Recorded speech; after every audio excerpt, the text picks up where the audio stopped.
Meus amigos, Venezuela do Sul, Caracas do Sul, ou Lula Xandaquistão. Cumprimento então, é sempre um prazer estar diante de vossas senhorias, os contribuintes que alimentam o regime. Vai fazer o quê, não é? Manda quem não tem cabelo, obedece aqueles que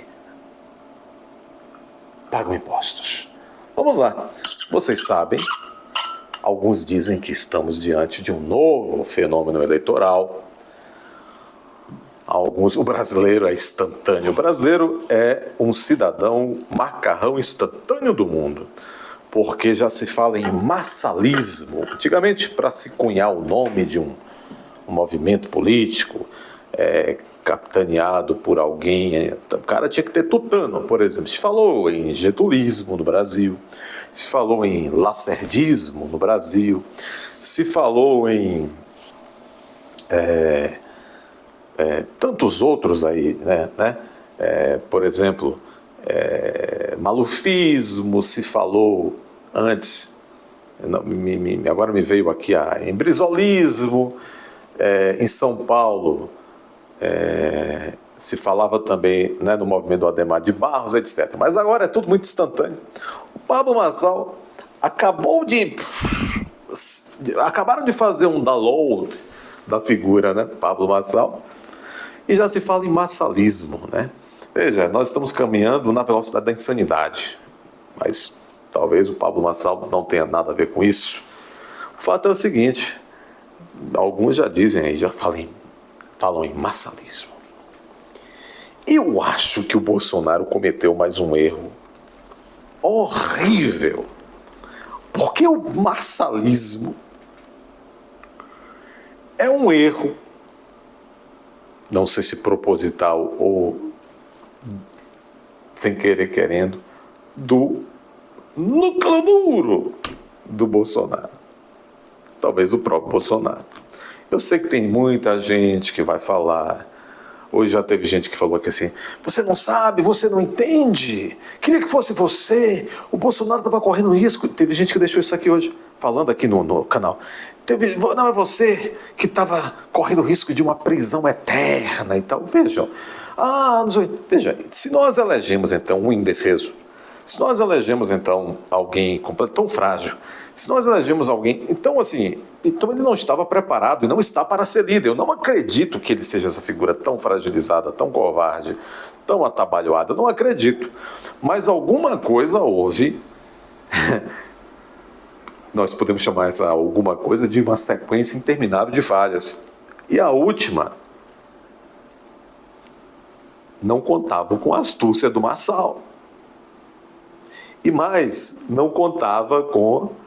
O brasileiro não é um exemplo de fidelidade eleitoral. Né? Não é um exemplo necessariamente de fidelidade eleitoral. Já ouvimos aqueles lugares comuns, aqueles clichês também, de que não há vácuo de poder na política. Né? Todos esses clichês. Que na política os adversários, mas também o eleitor, ele sente o cheiro da fragilidade. Né? Eu não vou dizer que o eleitor gosta de testosterona, mas também gosta também do hormônio feminino também. Qual desses hormônios conseguir simbolizar para o eleitor? Vamos imaginar que não há caixas mágicas. Conseguir simbolizar para o eleitor força, uma perspectiva realmente de... Né? Então, nesse sentido, de fato, as opções que o homem que fez um governador no estado de São Paulo demonstrou grande poder eleitoral. Quando ele... Aí, não sei se por medo, não sei se por estratégia 3.0, não sei se porque é um enxadrista, não sei, eu sei que foi um erro. Em política você pode fazer pupilos e provavelmente mesmo assim ainda vão te trair. Mas você não pode abrir espaço, não tão cedo assim, para que no teu mesmo campo, mesmo lá do campo em que você está, o campo ideológico, vamos dizer assim, surja uma opção tão cedo. E vou dizer mais, se o Pablo Marçal for um impostor, muita gente aposta nisso, que ele é um infiltrado ali, por conta de algumas posturas, algumas relações que ele tem. Se ele for, lascou-se geral. Para todos, não só para o Bolsonaro, para o seu núcleo duro. Se ele não for um impostor, ele tem que começar a se proteger, porque o sistema vai para cima dele, vai provavelmente muitos adélios por aí. E nesse sentido, se não for um impostor, o Bolsonaro está em maus lençóis eleitoral. É nesse contexto. E se não for impostor, o sistema está em descompostura total desse momento. Bom, é esse Marçal, o chefe do marçalismo, não é interessante isso? Que ele está... Veja, o Marçal é como se fosse uma batida. Quem é do interior sabe o que é uma batida, uma vitamina. Joga um bocado de coisa para lá, um suco brabo, joga um bocado de coisa ali dentro do liquidificador. Brá. Você vê que ele... né? Ele é uma mistura de Brizola com Adhemar de Barros, com Juscelino. Querem ver isso que eu vou tratar nesse vídeo aqui, que é título aí do nosso vídeo hoje? É uma pitada de... Ele vai pegando fragmentos assim de esquisitices da história, né? Essa coisa de... Me perdoem, mas essa coisa de... essa confusão toda, claro, por exemplo, esse negócio do assessor que fez o que fez com o assessor do outro, isso me lembra coisa de Mussolini, isso não é bom. Mas quer ver uma coisa de Juscelino? Isso aqui no Poder 360, Marçal diz que mudará a capital para o Maranhão se virar presidente. Veja. A propalada, um pouquinho de história, inclusive da nossa Constituição, o pessoal às vezes gosta. Desde a Constituição de 1891, que foi a nossa primeira Constituição republicana,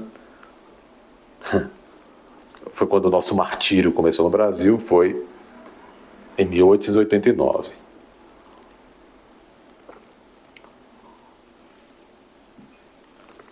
Desde a Constituição de 1891, já havia ali uma previsão para a mudança do Distrito Federal, que então era no Rio de Janeiro, e a construção de uma capital nacional, uma capital da República, na área central do país. Claro que isso foi colocado ali pela mitomania de algumas figuras presentes naqueles anos pré e também nos primeiros anos da República. Bom, Juscelino, um homem, veja que coisa, né? O Juscelino, ele é herdeiro direto e dileto de um Estado autoritário. Ah, você não sabia? Porque só te contaram as tico-tico. Juscelino é num ambiente do Estado Novo que Juscelino, ali no colo do Benedito Valadares em Minas Gerais, Benedito Valadares que era governador, na verdade interventor, que era como se chamava na época, Vargas nomeava interventores sem eleição nos estados. E, a maioria das vezes, os interventores estaduais, na Bahia teve o Juraci Magalhães, né? Em Minas, o Benedito Valadares, um deles. O Benedito Valadares nomeou o Juscelino prefeito de Belo Horizonte. Estado Novo, autoritarismo de Vargas. É nesse caldo de cultura que, né, coisas que tem controle numa autocracia como a de Vargas, coisas que não tem controle nenhum, de propósito. E esse pessoal adora construir, porque é construindo que aquelas coisas podem ser feitas. Então essa coisa dessa coisa de obras faraônicas está na gênese do Juscelino desde sempre. Sua passagem em Belo Horizonte, sua passagem no governo de Minas, depois Juscelino olha assim para essa passagem da Constituição e pensa, ele e seus asseclas, que oportunidade maravilhosa de faturar muito, é um monte de concreto. Vamos então restabelecer aquela coisa de que a gente deve centralizar centralizar a habitação do país, quer dizer, centralizar. Vamos povoar o país no centro do país. Aí tem aquele mito que Juscelino contava, é mentira, que um dia estava quando estava em campanha, num comício, alguém gritou, alguém do povo, imagine se o povo ia construir, o povão, hoje não conhece, imagine se o povão em 1955 conheceria a Constituição de cor e salteado. Aí Juscelino contava que um dia, num comício, na campanha presidencial, alguém levantou a mão e disse, lá no meio do povo no comício, presidente, construa Brasília. Presidente, não era Brasília, né? Depois que bota, construa a capital federal no centro do país. E aí que ele ouviu e disse, meu Deus, um homem simples com essa consciência cívica, ele prometeu para si mesmo, né? E tal. Claro que não é assim, pessoal. O pessoal queria faturar. Muito bem. E aí, isso é super deplorável, porque nós sabemos os malefícios. Isso aqui não tem nada pessoal, não é nada pessoal contra as pessoas de Brasília, do Distrito Federal, nada disso. Mas nós sabemos as mazelas. Toda vez, em algum ponto do globo terrestre, que alguém quis levar a capital para um centro isolado, isso sempre teve uma pegada autoritária. Sempre foi. Nunca foi por desejos cívicos. Tá bom. Então, foram apartados povo e autoridades quando da construção de Brasília. Isso foi de propósito. Dr. Oscar Niemeyer sabia disso. Sabia disso. Então, vejam, nós adquirimos uma dívida imensa com a construção de Brasília. Houve muita corrupção em Brasília. Figuras que eram do setor privado, que gostavam disso, a exemplo do construtor-chefe, depois acabou se elegendo nos braços de Juscelino, governador de Minas, e principalmente, pior de tudo, realmente separou os políticos do povo. Se a capital ainda fosse numa cidade urbana normal, que não uma cidade projetada para o fim de ser capital, talvez eles, sentindo o bafo do povo um pouco mais de perto, não fizessem tanta traquinagem. O que eu quero chamar a atenção é o seguinte, na minha opinião e de muitos, muito mais malefícios do que benefícios surgiram após a transferência do Distrito Federal do Rio de Janeiro para Brasília. Mas agora o massalista, Massal, pegando esse resquício muito oportunista do Juscelino Kubitschek, porque Massal é essa coxa de retalho maravilhosa, ele está dizendo aqui, é o Poder 360, Massal diz que mudará a capital para o Maranhão se virar presidente. Parabéns, Massal. Você é um homem realmente, ó, nessa escassez toda, né? Se não tem cão, caça com Massal. Massal diz que mudará a capital para o Maranhão se virar presidente. Candidato a prefeito de São Paulo disse em entrevista ao Poder 360 que chegou a hora de recuperar o Nordeste. Aê, Massal! Vamos todos ir a coach! Esta é a salvação do Brasil inteiro. Um coach. Palavras, palavras, palavras. Bom. Alguém diz, mas melhor é melhor que Boulos. É porque... melhor que Ricardo Nunes. Tá? Bolsonaro está numa enrascada. O candidato a prefeito de São Paulo, Pablo Massal, disse em entrevista ao Poder 360 que mudará a capital do Brasil para o Maranhão caso seja eleito presidente. Então, veja só, o cara é um coach, não ganhou nada ainda. E aqui, quando eu estou fazendo essas críticas, eu acho que o pessoal de São Paulo está numa enrascada mesmo. As opções são terríveis. Mas o cara, veja que... Isso é um negócio muito complicado. O Calça Apertada fez isso, José Serra fez isso, né? Os caras vem esse da Atena agora dizendo que ia concorrer à prefeitura, mas o sonho é ser senador. O que é isso, gente? Aí o sujeito tá, vamos pisar no chão? É nada. É um nada ainda. E aí, não é um nada ainda, e ele já está dizendo que se ele for eleito presidente, ou seja, ele quer ser eleito, já quer sentar e a culpa é de quem? De Bolsonaro. Já quer sentar na poltrona da janela, no ônibus. Ele disse que se for eleito presidente, mudará a capital do Brasil para o Maranhão, caso seja eleito. Você vê, né? Já quer aumentar a dívida. Vai fazer uns amigos construtores, né? Uns amigos, como diz a esquerda, construtores, né? Deus nos livre disso, minha gente. A iniciativa, segundo ele, faz parte de um plano para levar desenvolvimento para o Nordeste, assim como foi para o Centro-Oeste com Brasília na década de 60. Tá bom, é o novo Juscelino. Disse Marçal, aspas, vou contar para vocês aqui pela primeira vez para onde vai a capital do Brasil se eu virar presidente. Juscelino fez a mesma coisa. Pablo Marçal, ele leu uns livrozinhos de biografia de quinta categoria, e aí quem tem cultura identifica completamente isso, sabe? E a Juscelino também contou isso num ambiente parecido assim. Gente, eu vou contar para vocês.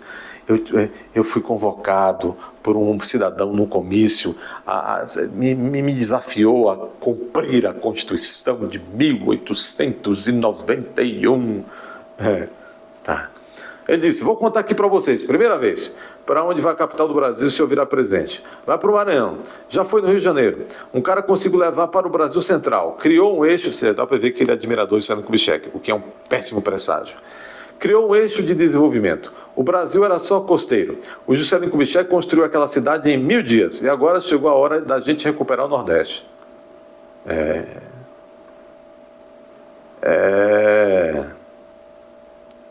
Ele admira Juscelino mesmo, hein?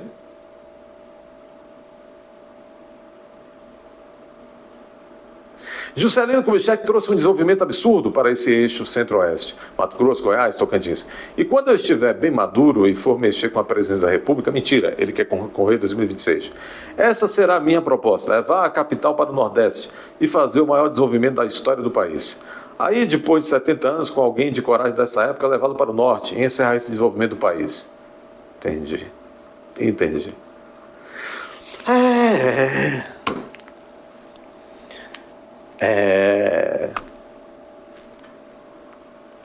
Eu pensei que ele achasse que ele fosse o nosso Bukele, mas ele acha que ele é o nosso novo Juscelino. Deixe seu like, comente de maneira educada, senão você será excluído do canal e seu comentário também. Veja se você continua inscrito, se inscreva, compartilhe, insista no like, que estão dizendo que não está acontecendo.